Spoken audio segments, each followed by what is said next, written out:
स्वामी जी, भगवान महावीर ने कहा, जयंग चरे जयंग चिट्ठे जयंग मासे जयंग सहे भुजंतु बासंतो पाप कमंग न बंधई। तो ये उन्होंने जो है वो चारित्र के लिए सारी बात कही है कि चारित्र रखने वाला व्यक्ति जो है इस तरीके से व्यवस्थित चले कि उसे कर्मों का बंधन न हो। तो क्या इसके अंदर हमारा ज्ञाता दृष्टा भाव जो है इसको इसके साथ के अंदर जोड़ा जाए, या इसको हम दोनों को जो है क्लब करके बात करें, तो क्या ये भगवान की वाणी जो है वो आपके आर्ट ऑफ विजन के अंदर फिट हो रही है? आर्ट ऑफ द विजन को जो है ये मान रही कि नहीं भगवान की वाणी? थोड़ा इसका आप खुलासा कीजिए। ये जो आपने 4 बातें बताई है उसका थोड़ा जरा वर्णन करिए। उसका ये है कि चलने में, फिरने में, उठने में, बैठने में, हर प्रवृत्ति के अंदर जो है आप सावधानी बरतो, जैना बरतो। तो आप सावधानी बरते रहोगे, विवेक रखोगे, तो आपको किसी तरह का कर्म का बंधन नहीं होगा। क्योंकि कर्म का बंधन न हो उसके लिए ही सारी ये जिन वाणी है कि कर्म बंधन जो हुआ है वो धीरे धीरे छूट करके आपसे बुद्ध मुक्त बन जाओ। जी, तो ये भगवान ने जो कहा है कि हर समय की जागृति, खाते पीते उठते बैठते चलते कोई भी क्रिया करते उसमें आपकी जागृति होना चाहिए। जागृति क्यों होना चाहिए? क्योंकि हम कोई भी क्रिया मन से करते हैं, वचन से करते हैं, काया से करते हैं, तो ये सब कुछ क्रिया के पीछे हमारी एक सोच है, हमारी एक दृष्टि है। जो दृष्टि के आधार से हम उस अवस्था को व्यवहार रूप में देख के राग द्वेष कर बैठते हैं। मन वचन काया की भुगतान को अपनी भुगतान मान लेते हैं और उसी भुगतान को मानने के बाद हम दूसरों के लिए भी राग द्वेष कर देते हैं।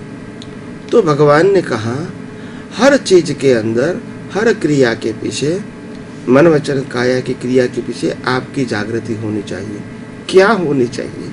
जो मैं आपको बताना चाहता हूँ। जागृति क्या होनी चाहिए? ये जो मन वचन काया है वो भी कुदरत ने दिया है कर्मों के फल के वश। ये मन वचन काया की हर अवस्था जो भुगतान की आती है वो भी कुदरत ने दिया है कर्म के फल के वश। और ये शरीर का या मन वचन काया का अंत होगा वो भी कुदरत ही संजोग देंगे उसका अंत लाने का। यानी हर अवस्था के अंदर कुदरत का ही रोल है। और ये शरीर को तो मैकेनिकली प्रोसेस करना पड़ता है, उसमें चैतन्यता नहीं है, मगर वो कर्म का पावर चेतन है। जैसे हम गाड़ी चलाते हैं तो पेट्रोल चाहिए, जैसे हम इलेक्ट्रिकल घड़ी चलाते हैं तो पावर चाहिए, शरीर चलाते हैं तो उनको हवा चाहिए, पानी चाहिए और खुराक चाहिए। ये इससे पावर बनता है और पावर से ये मैकेनिकल प्रोसेस होती है।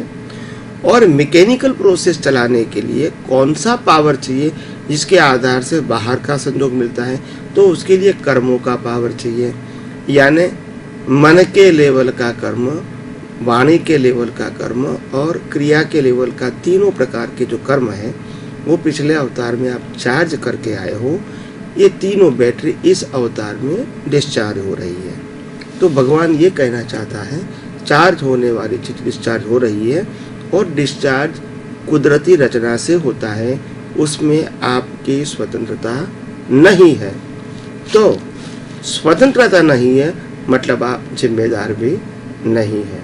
तो इसीलिए हम अपने जीवन के अंदर जो कुछ भी काम करते हैं वो काम के अंदर एक ही बात ध्यान में रखो कि भी मैं शुद्धात्मा हूँ, मन वचन काया से मुक्त, अविनाशी, चैतन्य घन ऐसा शुद्धात्मा हूँ, और मेरे अलावा ये मन वचन काया और उनकी अवस्थाएं हैं और 5 इंद्रियों से दिखता हुआ पूरा संसार जो है वो कुदरती रचना से चलता है। और ऐसी जागृति रखोगे तो आपकी अज्ञानता निकल जाएगी, राग द्वेष खत्म हो जाएंगे, संभाव रहेंगे, नए कर्म बनेंगे नहीं और आप मुक्ति की ओर, जो भगवान ने कहा है उसी के मुताबिक जागृति के साथ आप मुक्ति की ओर आगे बढ़ सकते हैं।